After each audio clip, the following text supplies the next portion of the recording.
I guess I should record it. I haven't.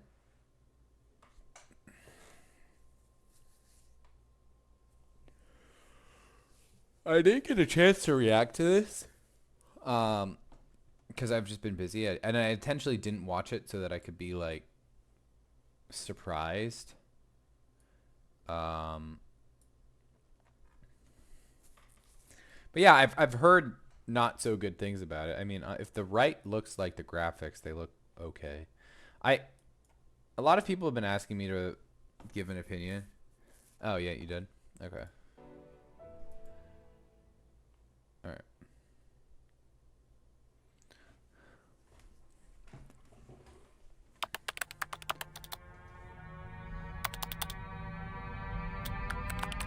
I liked when Sean Bean narrated. That was pretty cool.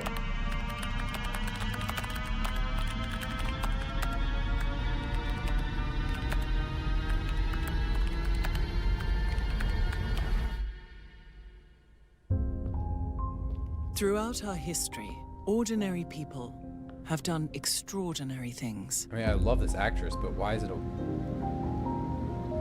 illuminating our potential. Isn't she from... She's from Game of Thrones, right? So is she the narrator? They inspired movements.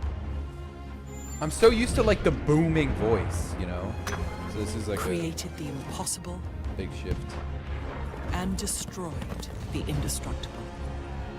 Ordinary people chose to change the world, chose to dream, to build. Grain of Thoth, yeah, exactly. To hope. To always hope. And if there's hope for one of us, there's hope for us all. Now it's your turn to reimagine civilization. Nope. And build something you believe in. Not about it. That looks so much like Civ 6, no? Okay, one of the things I hated about Civ 6 was like when you're walking, the map becomes super like as if you haven't seen it before. Like it becomes a lot darker in the areas you can't see. I like Civ 5's Fog of War. I think it's perfect. But the way it is in Civ 6, Civ 6 gameplay.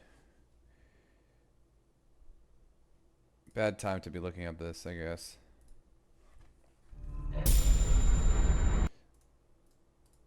I hate, like, I can't play the fucking game because this is what it looks like on the outside.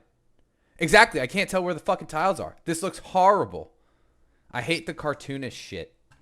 I mean, this kind of leader stuff, I'm fine with. But this? Nah. So, if I see that, I'm going to be fucking pissed.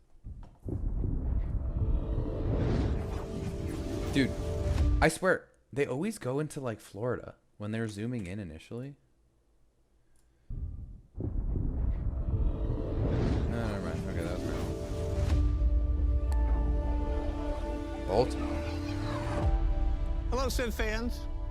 On behalf of all of us here at Firaxis Games, we'd like to welcome you to Firaxis. Was I the only one that thought this was Firaxis? Firaxis. Is this Sid? First look at the next chapter in our Civilization franchise, Civilization 7. You know, looking back 30 years ago, Civilization was created during a time when we were still learning what games could really be.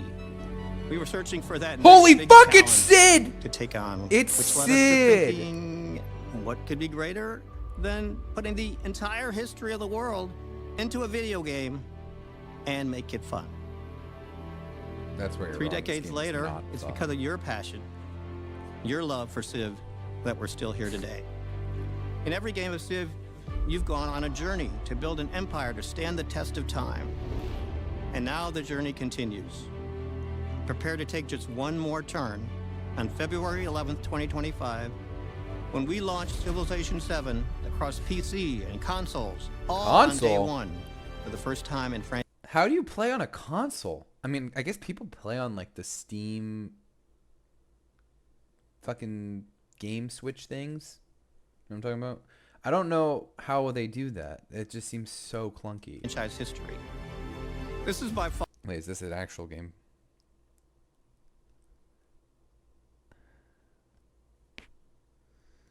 I played Civilization Revolution on console for like 2 hours before I had a PC. How was it? Like, is it easy to... I mean, it's got to be super, like, obnoxious to do stuff. Is that what Chungle's talking about, Herman? You were 12? Okay. Far the biggest, the most... I mean, this is cartoonish for sure, but if this is what the game looks like, I like it. I played Civ 4 on the Wii. What the fuck? Civ 4 on the Wii. That is a vibe. ambitious game we've ever made at Firaxis. It Firaxis represents is throwing a me off. significant gameplay Firaxis, evolution for the Civ franchise. And it's a game we plan to support for many years to come. Okay, if they say they support it for many years to come, is that similar to what they did for like the other Civ games where they released just DLCs? Honestly, like I could see a Wii more than I could see other, like how are you supposed to like control things as easily?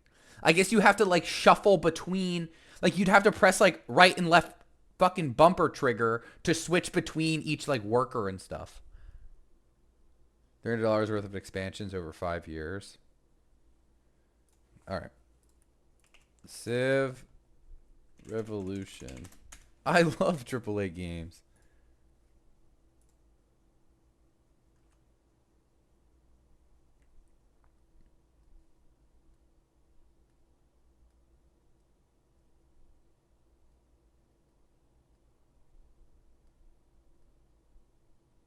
Yeah, okay, this is kind of what I was expecting. I mean, this guy's obviously like a pro, but it looks pretty good.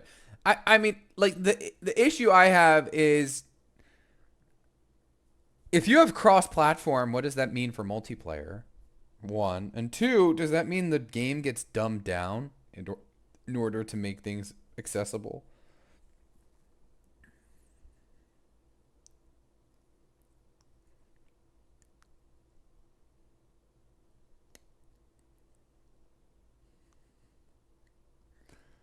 This one kind of goated TBH. It was my first Civ game.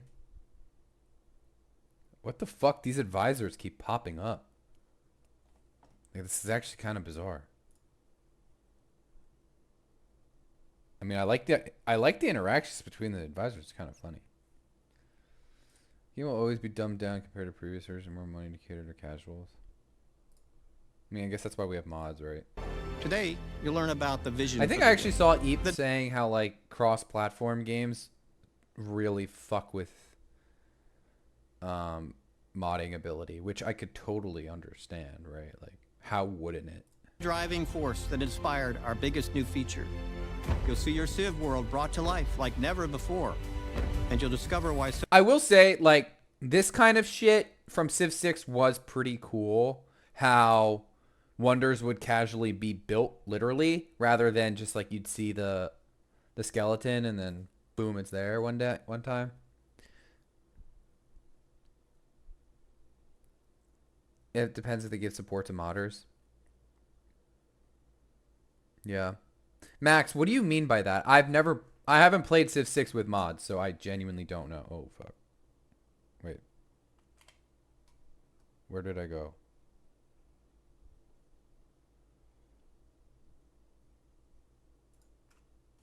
That we're still here to stand the test of ambitious evolution.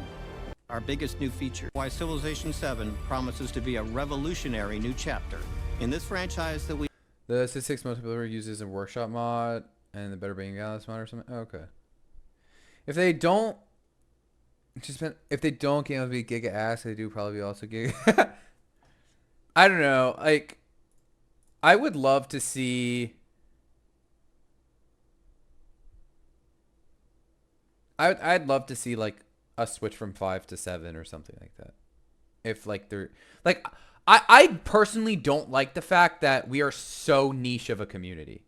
Like if we were like a mod, if we were a community on Civ 6, I'd like it a lot better because it just means that if you're a new player, you have to jump through so many fucking hoops to play this game, man.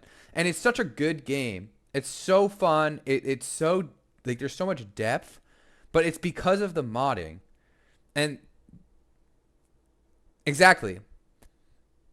I would 100% rather be on the most recent version of the game, whether that be 7 or not. But I mean, we all know, like, a perfect example, that science bug that I exposed like last month or something like that.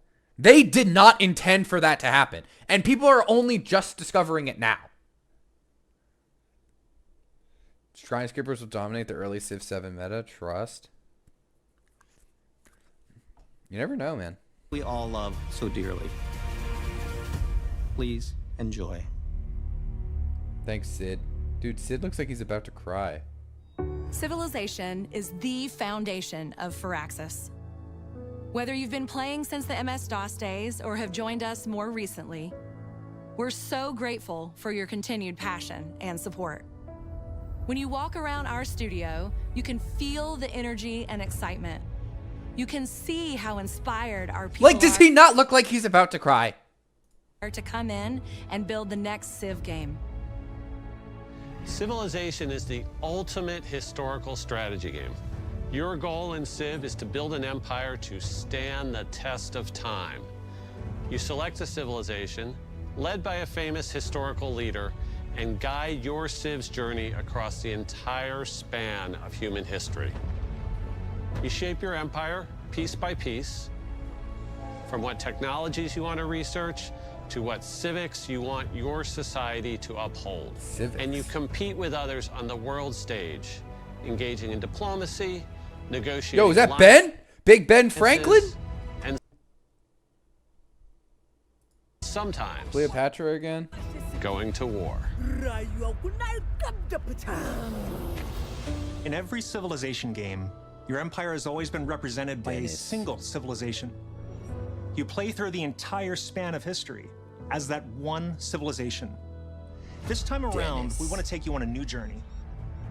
For the first time ever, in Civilization 7, the story of your empire isn't just that of a single Civ, but several connected together through time. At the dawn of each new age of human Yeah, advancement, I heard you'll you select guys a talking- new I saw you guys Civ talking to about this represent in your empire. Shrine You'll build Skippers. on and carry forward your Apparently this previous is from like achievements Humankind or while something, right? unlocking I didn't new play that gameplay game either. bonuses I to watched reinforce or pivot Filthy your Robot play it strategy. for like And by the end, a you'll couple have like forged hours a when it unique came path out, but I through didn't history. think much of it. To show you what we mean, let's take you through the story of one such empire. This is so okay, like I know they're not actors or anything, but this is so like clearly like that guy has said that at least 50 times. And he's not selling me, okay? He could just do better. Like what if his wife should watch that and be like, "Honey, we can do better than that." You know what I mean? One of our lads in Yogg's course is at Gamescom. They asked the devs about Humankind. What do you say? And according to him, the dev's quiet. Well. Yo, Cygnus, do you know if, like, devs went quiet? Yeah, I mean.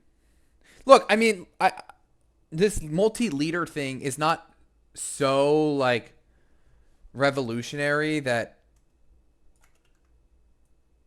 it's not. I don't think, like, them taking it or whatever is a bad thing. It's like, you know what I mean? It's not multi-leader, it's multi-civ. Alright, we'll have to see what they mean. It is the dawn of a new age. Oh wait, Cygnus, I was gonna ask. Do you know if they like invited Daltos and Spiff and Lewis to playtest Civ 7? Because if so, why the fuck was I not invited? I'm going to send an email to Spiff And like this is outrageous. Actually, he'll probably watch this video, frankly. So Spiff, if you're watching this video, you didn't vouch for me? It's fucked up, man. I thought we were friends. I do need to stream more. Yeah, it's kind of my consistency has been struggling lately. Age Where it's going to be antiquity, like Civ 6 where you pick same policy cards where every game. humanity begins to take its My first problem with step. Civ 6 is like I've only played it for like 2 hours, but I hate workers in that game. But there's one civic, I think that's what it's called. Yeah, it's called civic cards that like gives you better workers. And I don't know about like if the game has just fundamentally changed, but I feel like if you have substantially better workers with or without the card, like no workers at all. After this video, I'm going to like kind of show why I like 5. Steps And into the hint, it's because there's so much depth in micromanaging cities and workers. And to me, there's a lot of skill expression in that. And yeah, I'm not gonna. annals of history. We'll see. Egypt. great- One production on rivers, navigable. Wait, so I guess there's multiple rivers. One like you can. Okay, 30% towards construction in the pyramids. I hate this kind of thing. 30% production towards a certain building or like a wonder is really stupid in my opinion. Pharaoh. 3 culture gold adjacency for desert terrain and wonders. Egyptian year. Hatshepsut leads the Some rivers can be civilization traveled upon, so that's actually cool. That's cool. Okay, so it's not all rivers, it's just ancient navigatable Egypt. rivers. Among the arid desert. All right, I'm land- gonna be honest. I fuck with this art style. This is so much better than Civ 6. I think 5 is great because it's like supposed to be hyper realistic. I mean, obviously to an extent, it's an old as fuck game, but this is like a good spin on realism. Why am I getting so many of these fucking bots?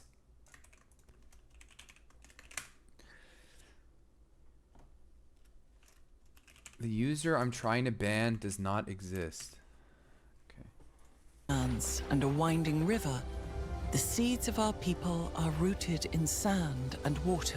Like I like the UI a lot. That looks clean. To discover And like these building structures, like the cap looks pretty good. And I like the map and I like the outside area. treasures I'm and very dangers lie. Curious what it's A gonna look like brave when you're in. scout begins zone to of control. survey and map the surrounding was- lands. So annoying. As our population grows, Ooh, a build- new granary. Wait, hold on. So you can't. Okay, this is your point. Okay, it looks like there's an option for building or people. So, but you know, As our population grows, just saying that I don't see work. a new granary is built to store food for hungry mouths. Its location decided, a new district is formed, and construction begins. With more food available, our people look to make improvements to the land. An ancient fruit ripe for cultivating is spotted. Wait, what? Well, okay, I don't think it's districts because districts in Civ 6 were very much like this is consuming a tile. I haven't really I haven't thought about how I feel about buildings and whatnot taking map space and taking up tiles. I think in general I don't like it. I don't like the idea that certain cities are best specialized. And let me give you a perfect this wasn't off the top of my head, I'm gonna be honest. I've been thinking about this. But like, let's say exactly, Cygnus, 100%. This is okay, not that. I was gonna say like they're more suitable single player, and this too. Let's say you're playing, and this is gonna be all Civ 5 references, obviously. But let's say you're playing Cancer, Religion, Piety. No one wants to kill you because your cities have literally nothing. They don't have any infrastructure. It's all complete garbage, right? But you impact the game so much by being a nuisance that people want to kill you because you'll scale in a different way. I think that is bad for game design in a multiplayer setting. In a single player setting, I guess it's fine because it doesn't really matter because your interactions aren't, super relevant.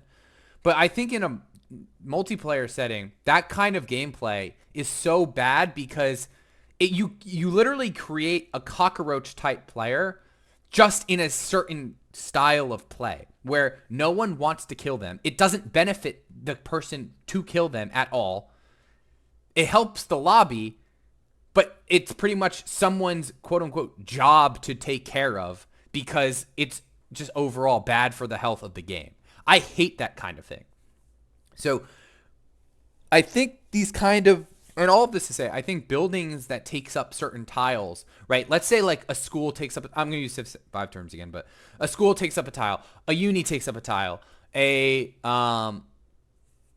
library takes up a tile, a lab takes up a tile, right? Like that means that city has to be geared towards science, right? And I think that's what districts were supposed to do.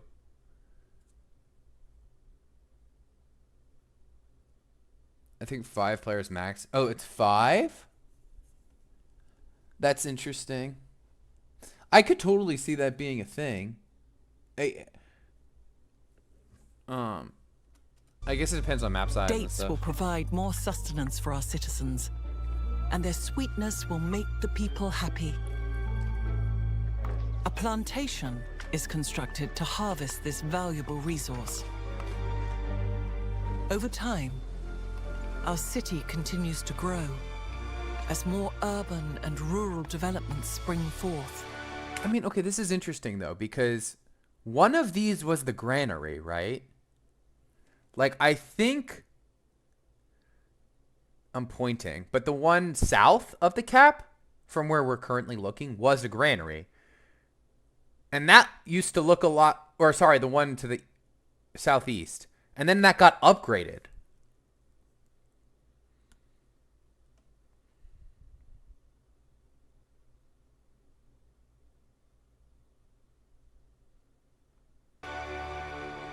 We pursue advancements in technology to serve the needs of our people. Breakthroughs in irrigation further enhance our food production, while sailing unlocks our ability to traverse the nearby waters. It is now possible to I love this journey art. further I'm going to say and this right now. I expand love our this art empire. style. I think it looks With a deft hand, so good. our scout travels along a navigable river. Oh, that's cool. Their tenacity is rewarded with the discovery of a breathtaking series of waterfalls.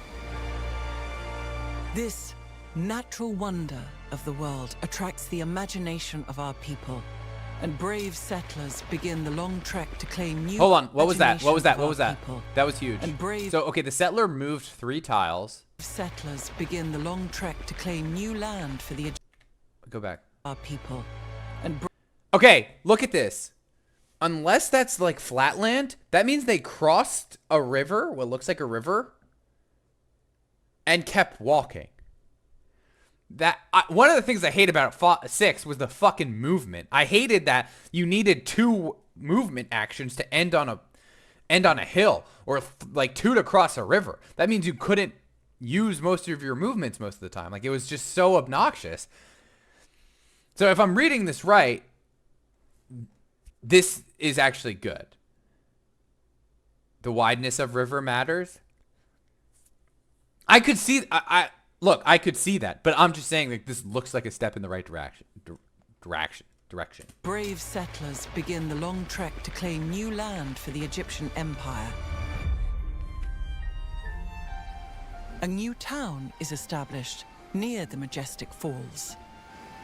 A town starts from humble beginnings and is initially used to gather nearby resources. Perhaps in the future, this town will grow large enough to specialize and gain its own identity as a city. Yeah, so Our it looks own like identity these are granaries down here, as a city. and they're upgrading. Like, I want to go back for a second. So she put the granary down. Its location decided. Yeah, that was a granary. So it looks like, I think you might be right. Never It looks like there's been like a improving city. tiles, and it also looks like those buildings themselves improve. Outposts in cities or settlements? Interesting. Our expansion does not go unnoticed. A foreign scout is spotted, revealing the existence of a nearby independent power. Initial hostilities are tempered over time as friendly relations begin to form. And peace does not dampen our ambitions. Our people strive forth to create great wonders the world has never seen before. Hanging gardens. As we continue to expand and explore the continent, we encounter new civilizations. They are eager to engage in a bartering of ideas and goods. Trade routes are established, providing new... Do you see that? There's a happy meter. I hated the amenities. Looks like there's trade routes up here. 2 out of 4. Happy. Culture. Science. What is this up here? 461. Obviously that's gold.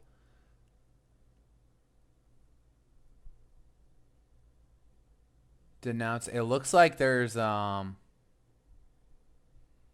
mean, that looks like some sort of, you know, currency between civs and neutral stuff. access to Silver, each he just empire's said. resources. But our rapid The growth... granaries are building when they're first mentioned is... How will pillaging work is my biggest worry. Like, do I just get sent back into Stonehenge to get yoink my granary? That's kind of, yeah. Like, Truth does no, not go I think that's a unnoticed. very fair concern. Our neighbors' ambitions rival our own, setting us on a collision course. War is no longer avoidable. A great army is raised, led by formidable commanders who spur our forces quickly across the land. I mean, this is an aside, but the narrator is great. She's great. I like it a lot. Spears and arrows make way for iron swords and armor. The battles are fierce. We emerge Get victorious. fucked, Roma. District captured. What does that mean?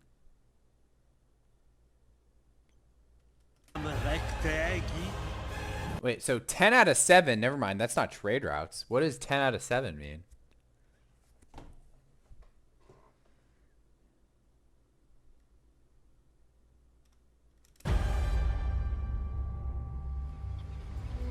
But the challenges of this age have shaken our mighty Egyptian empire to its core. The world changes. We feel the pages of history turn as the age of antiquity comes to a close. A new age of human advancement approaches. The age of exploration. A new age brings forth new challenges. The semi-doom stack system might reduce the amount of micro needed, which can be a good and bad thing. Might be settlements. You can go over your settlement cap then? Oh, true. That's probably what it is. Challenges. Wait, why are they capping settlements? Gain 1 city to place. Okay, I mean, this is kind of cool. You get points and shit, or like you have certain amounts of stuff you can work towards. 3 ancient walls in all settlements? What? Gain an army consisting of 2 infantry units. Gain the economic civic for free. Gain the piety civic for free. 1,000 gold. What? Gain 3 pop in your cap. So is this stuff you just buy, or I'm guessing. And new opportunities, new technologies to research, new resources to acquire, new land. I will say one thing I do kind of like about Civ 6 is like the different eras and ages that kind of exist, and different things happen in those ages. In 5, you kind of just like flow through it. There's not much thought. Ages are really not important except for anything with the exception of spies. They're kind of just like, oh, the wonders, like important wonders are happening in Renaissance or something like that. Ancient, Explode, Modern. Days Vault is back. To explore. If we are to Songhai. 15 trade route range to cities on navigable rivers, and your trade ships cannot be plundered. Production towards constructing the tombs of Askia. Songhai infantry unit. 100% gold from pillaging trade routes. So useless. Songhai unique merchant. Civilian who can establish trade routes. Important reason. 5 gold. Gold adjacency for navigable rivers and resources. Songhai unique improvement. 5 gold. Motherfucker, 5 gold for a fucking unique improvement? I mean, when I see improvement, that means there has to be workers, right? There has to be some sort of tile micro. It can't just be putting granaries down. take on the challenges of this new age, we must adapt and select a new civilization to represent our empire. One that is better equipped to take on the challenges of the exploration age. 5 gold. This new civilization builds on top of its past legacy. Caravan histories are always And our useful. actions in this age In a lot of my builds recently, I've been having to build caravan histories because my hammers are too good. will inevitably influence a future yet to come. As we evolve, I've come to a proposal for a local festival. +3 happy per turn in cities for both leaders. What? 2 silver per turn. Ashoka World Renouncer receives 2 happy in cities. Blocked from future projects for 10 terms. Relationship worsens. so too do our neighbors. Interesting. Okay, so I think Korea was right where that's that silver shit. Wait, but now it's down to 3 cities. Is set. Wait, what happens to your cities? A new age begins. Your cap? Will you follow a path set by history? Or will you pivot and forge something anew? What kind of empire Motherfucker, will they you built make? right next to a volcano. Hello? What strategies will you pursue? She kind of bad, though. Sheesh! Is yours to create. In Sid Meier's Civilization 7.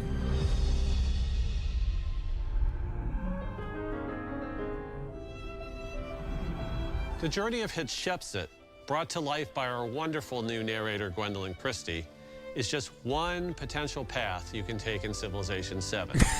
This is made Jungle's on the possible money. by our biggest new Fuck. feature, Ages. Ages are inspired by a transformational idea for Civ, that history is built in layers. This idea is a way of understanding how civilizations have grown, changed, and evolved over time. Think of the first civilizations of the world Dennis. as creating an initial foundation. As a civilization grows, new layers are added to that foundation in the form of things like technologies, schools of thought, and cultural norms. Fucking Dennis. At some point, civilizations, faced with a crisis that defines their time, must evolve. When that happens, these paths Crises. Isn't this kind of what happened with Civ 6? I didn't like this shit. I didn't like the... There's a natural wonder. Your shit gets blown the fuck up. Like, that's so lame. Or natural wonder. There's like a... You know... Fuck, whatever it's called. Tsunami or whatever. Someone tell me. What am I missing? What's it called?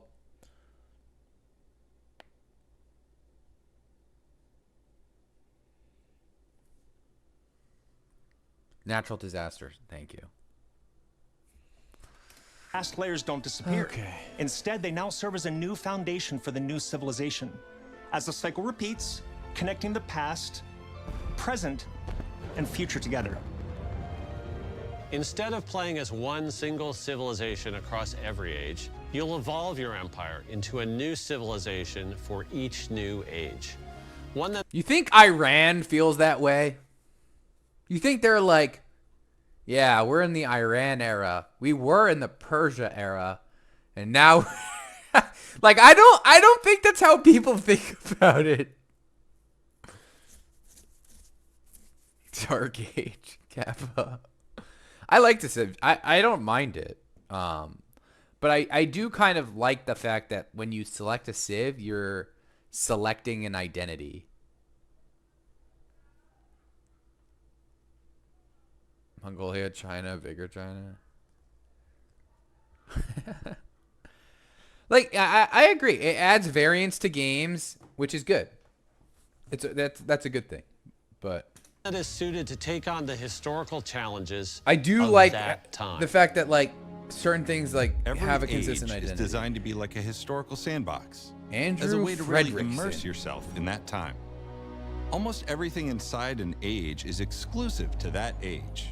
That includes things like which technologies and civics you can research, what resources are available to be gained, which independent powers surround you, to even things like gameplay systems Independent power. and civilizations, all unique to that age.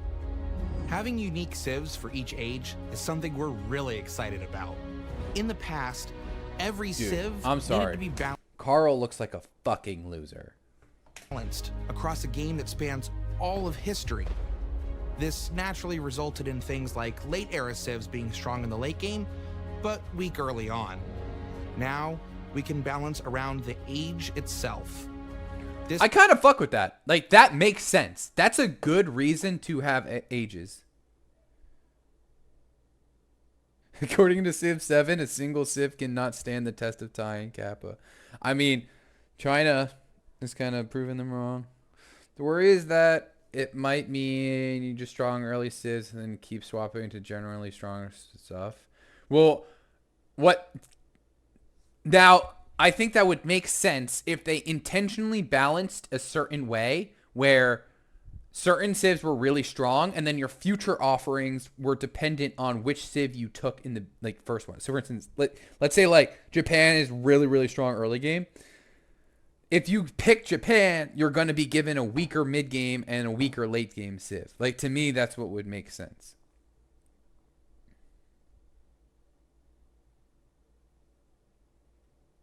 This means we can give every civ bonuses, units, Unless and all building. of them are, but like the problem is they're not going to do that because they're incapable of fucking balancing a game properly, and we see that with Civ 6, and we see that with 5, and I'm sure with all the other ones too. Like, you can't have Poland and Iroquois in the same fucking game for 5. Like, it just is ridiculous.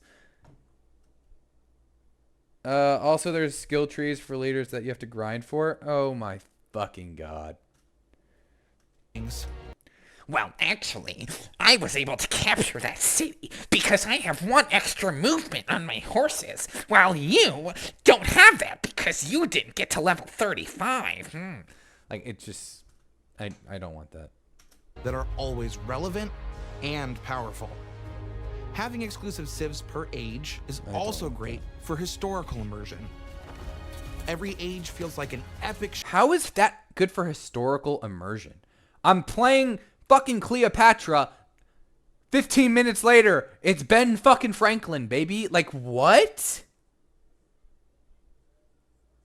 Yeah. Dude, Max, imagine. Like, I bought the giant death robots. like, what? showdown of some of the great Loot powers of boxes that time. when? Oh, God. We'll have 3 ages for you to play. The antiquity. Dennis with that fucking That time. smug. Look at his We'll have face. 3 ages for you to play. Bro. Oh my god. Fucking Dennis, dude.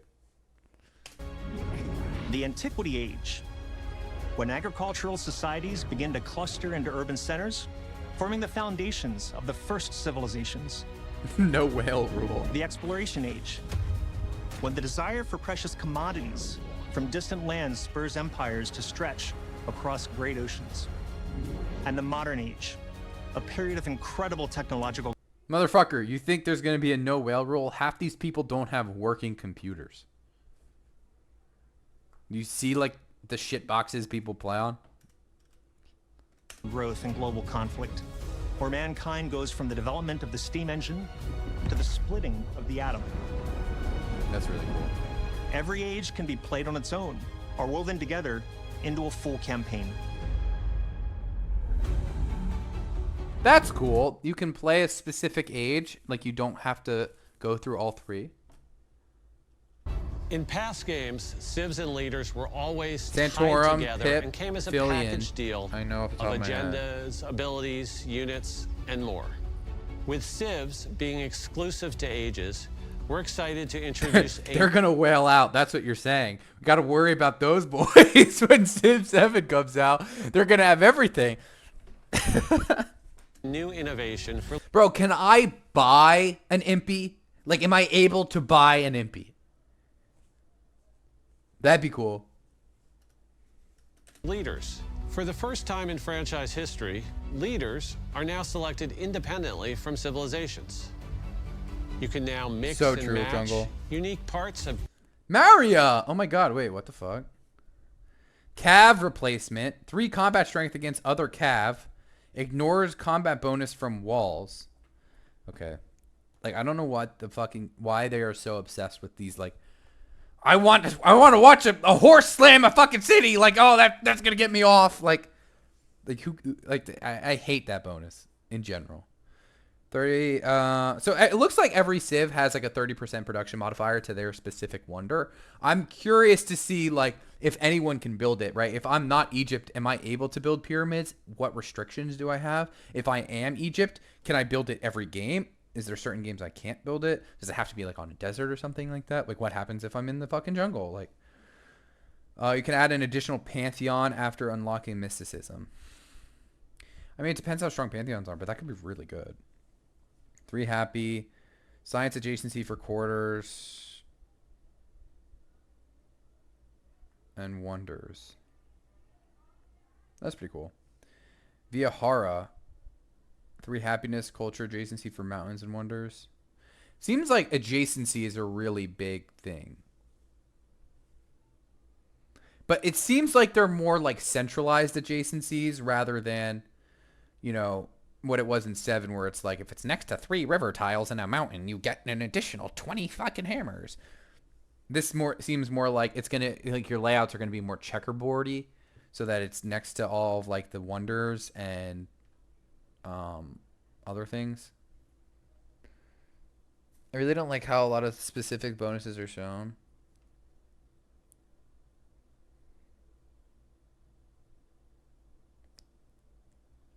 Spear throws an unlockable skill after you prestige. He puts ahead of his time with his adjacency bonus from GP improvements and farms. True. different civs and leaders. I mean, I kind of want to look at all these. If you guys don't have a choice, so Legion. Okay, that's good. 2 combat strength for every Roman tradition in the government. Increased maintenance. I mean, that sounds insane. I mean, I don't know how many you can have, but that just seems fucking nuts.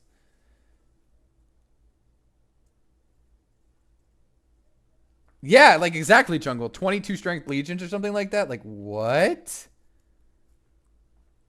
4 gold. Influence adjacency for culture, buildings, and wonders. This seems kind of like a very typical thing.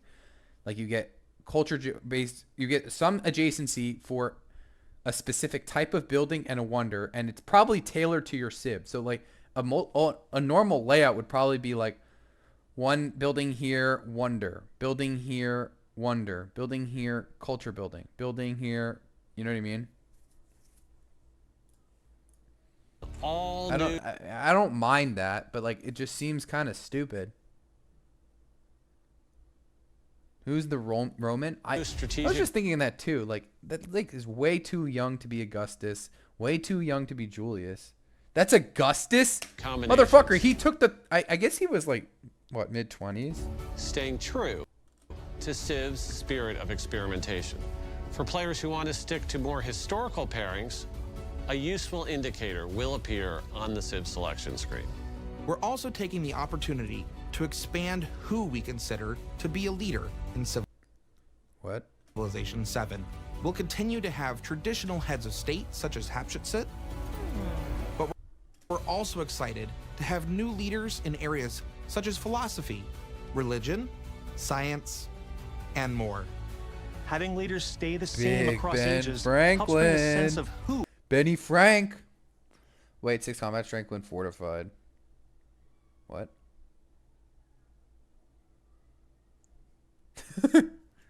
You're playing against in Civilization 7. It also gives you the opportunity to keep the theme of evolution going. Ben Frank. As your empire evolves from one age to the next,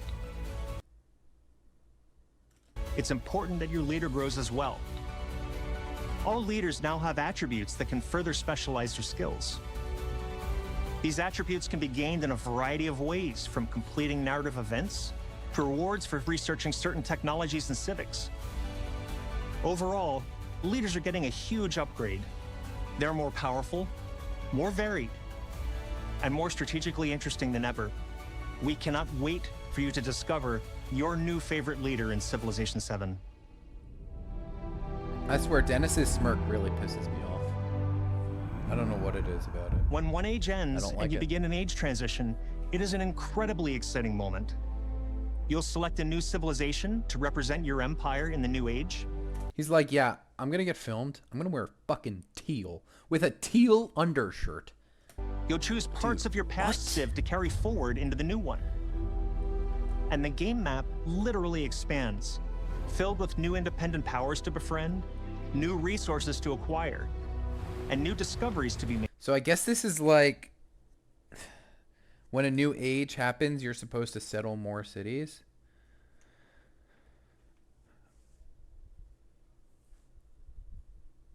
Okay. Big Ben, I'ma fuck these French witches, Franklin. It was the ability that person had. Oh, what? I made a presentation of Ben Franklin, 5th grade. He's my goat. This is what Gal wanted with Giga Islands locked behind Astro. During an age transition, there are a few factors that determine which Civ you can evolve into. This includes any historical connections between your previous and future Civ, your choice of leader, and even certain gameplay decisions that you made in the past age. Every Civ plays differently. Across your game, you might... I think all of this looks spectacular, like the graphics and whatnot. But can we talk for a second about how this is literally just a white box? Like, this is a white box. Like, it doesn't look... It looks so out of place. Like, also, like, this is just, like, a fucking white triangle. Like, with no effects. Like, it just looks want to stay really as true to weird. history as possible. Like, why does the E hop off the screen? Like, just shrink it. I mean, I know what it says, but, like, it looks dumb. Selecting Civs that have historical... Like, you know what I mean? Like, does this not look a little weird? Okay, this is kind of interesting. Locked behind 3 horse resources, Mongolia. So I need 3 horses to get Mongolia. Does that mean that there's certain times I'm literally just forced? Like, is this case, if I'm Egypt, I'm forced into Songhai?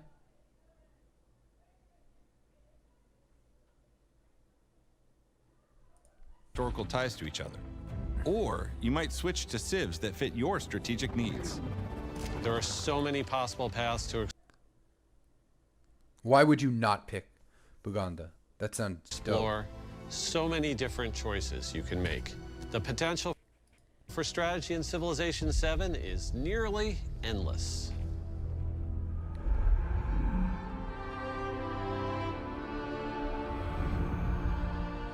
Something we hear often from players is about how when you play a game of Civ, you forget the world around you. Video games, more than any other medium, have this ability to completely immerse you in another universe. Whether it's through art, music, cinematic moments, or language, our goal is to bring your Civ world to life. Getting a look. Not gameplay? What? He said art, music, language. What? And feel for Civilization 7 right is critical. So it's important to make sure we are capturing that through our art style. That guy looks dead I spent a lot of inside. time as a kid in museums, especially in the diorama sections. And being able to walk by and see these little miniatures that aren't moving, but there's a story told in them, was something that I always found intriguing. Technology changes every time we put one of these games out, and each time we put one out, we can do more.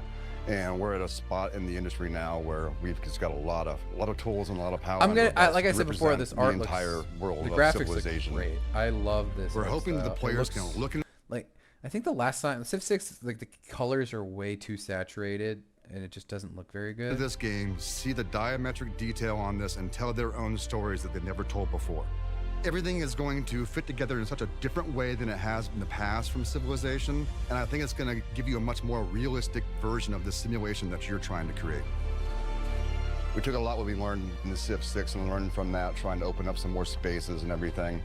And we adjusted the tone from 6 a bit, and I think that's what our fans are looking for. I feel like this guy does not have a script and the other ones do, and I like this guy better because of it. And I think it's going to be a lot of fun for them.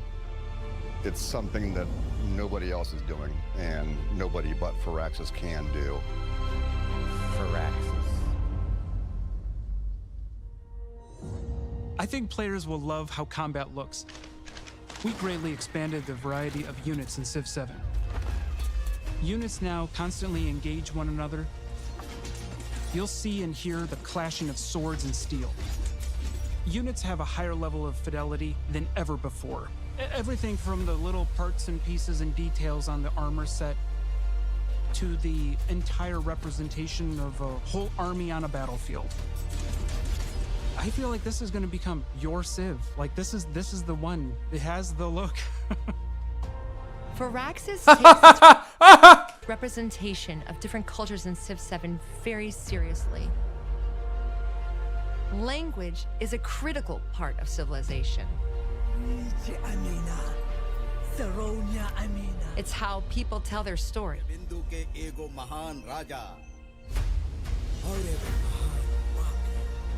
This is important because we are trying to teach through this game, and it's important to our players. They want to see their cultures represented correctly. In many cases, some players have never seen their cultures represented anywhere else. I was thinking it. I didn't want to say anything, but the Botox is freaking me out. Bro, It brings great... Like, Jesus Christ, your cheekbones do not look like that, Pride. man. Like, what the fuck?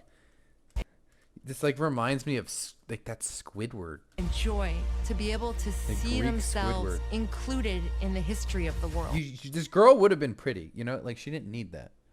It's just, exactly, it's just ugly. Music also plays an important role in bringing out the spirit Dennis. and essence of each civilization. God, just Every stop. Civ has its own theme, and we're Dennis. excited to share that Chris Tin, who composed the Grammy Award-winning theme Baba Yetu for Civilization 4, Oh, shit!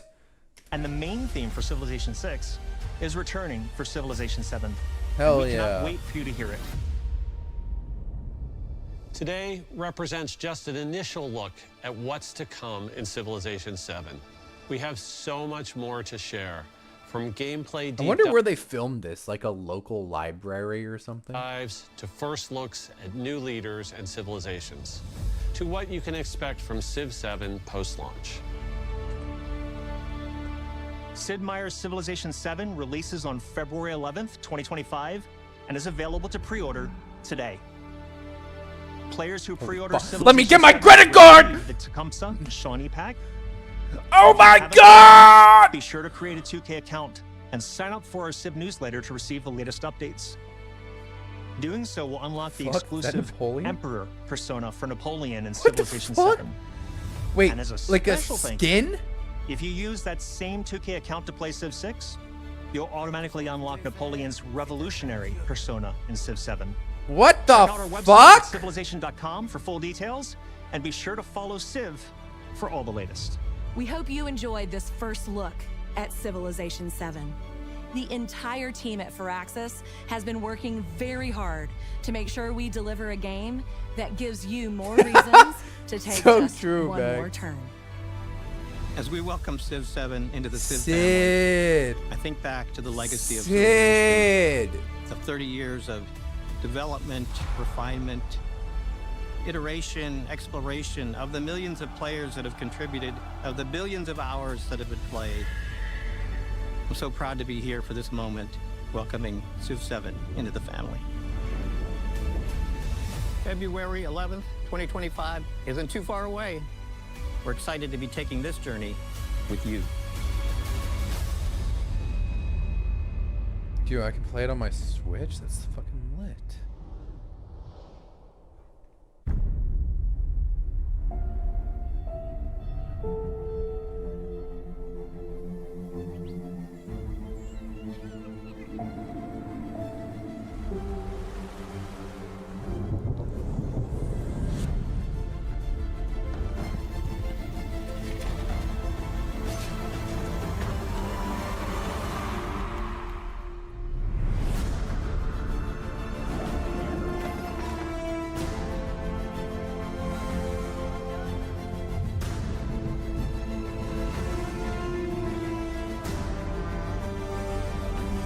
Okay.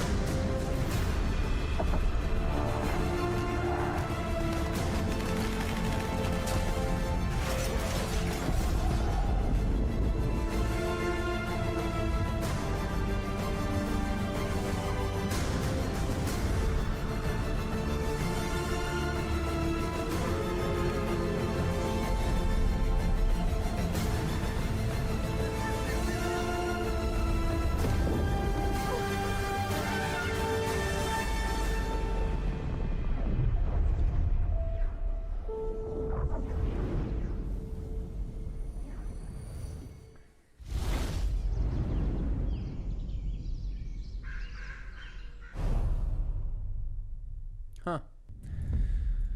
Interesting. Um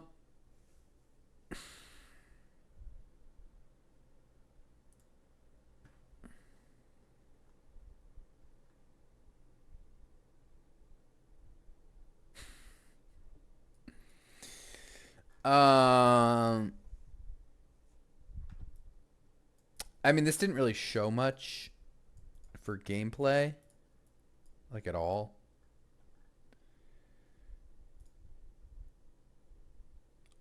I wanted to touch on like one thing I really like about 5, and whoops, and the thing I think I most like about 5 is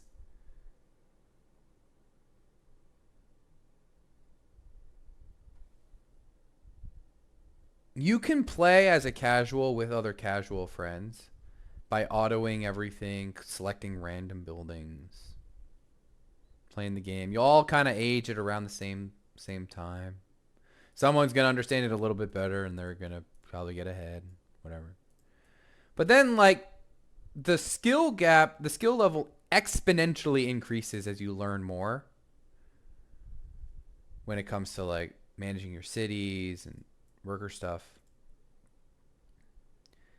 And in 6, it felt like it didn't matter as much. And what mattered most was like settling cities in the correct way to maximize your layouts and district layouts and stuff like that. Like, and I'm very ignorant on 6. I hope 7 allows for intricate micro, because I know a lot of people don't like it, and that's a big turnoff for people. But for me, it's what fuels the depth in the first place. Right? It's kind of like in League of Legends. Imagine if like waves could never be frozen or could never be like manipulated. Like there's a whole part of the game you're unlocking by knowing that kind of stuff. There's a $300 version available without the game. It comes with a clock. No, you're lying. Okay, let me. That's not real.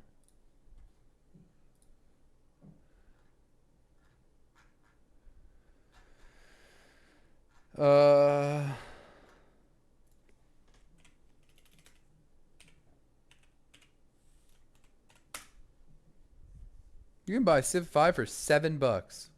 That's a fucking deal.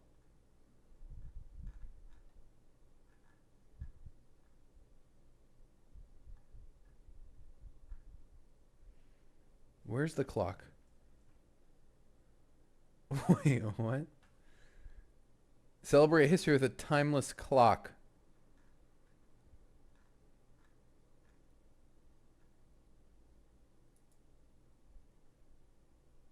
What? The yields icon set does not include a copy of the game. What the fuck is the point of that? I get a poster, a scout figure. I mean, that kind of looks lit. I'm not gonna lie.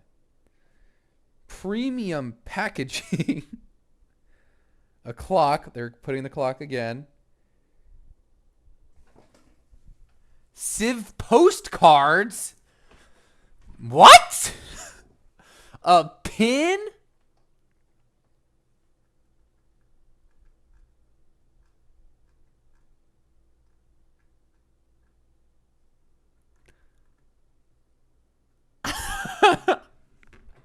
I got my Civ 7 gaming catheter and diaper pre-ordered. Well, that's Max, you're ahead of everything. So look at this. Passage of time clock. Whatever gives me the clock, I guess I gotta buy this. This gives everything. It does not give the fucking like base game. Like that is so crazy. I mean, I guess this is solely for people who are buying Founders Edition to also buy this. Fair enough. Seems very silly, but like for $300.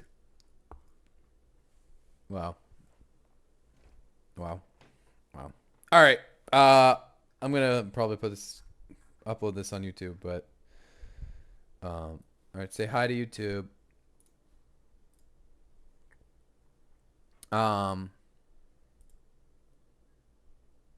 But I don't know. Overall, there's not really much to go off of. What I want from 7 is like I want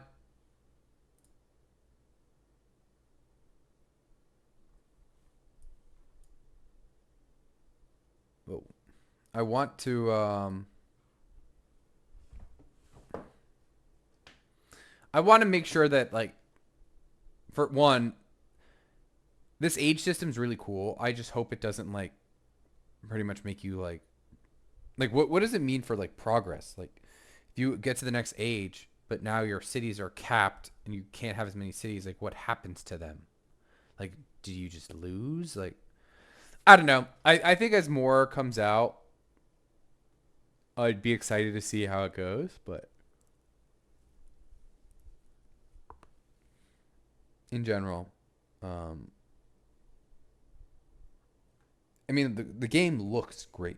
Like it looks amazing. The narrator's great. The main thing that drew me away from 6 in the first place was art style. I hated the art style, but anyway, all right.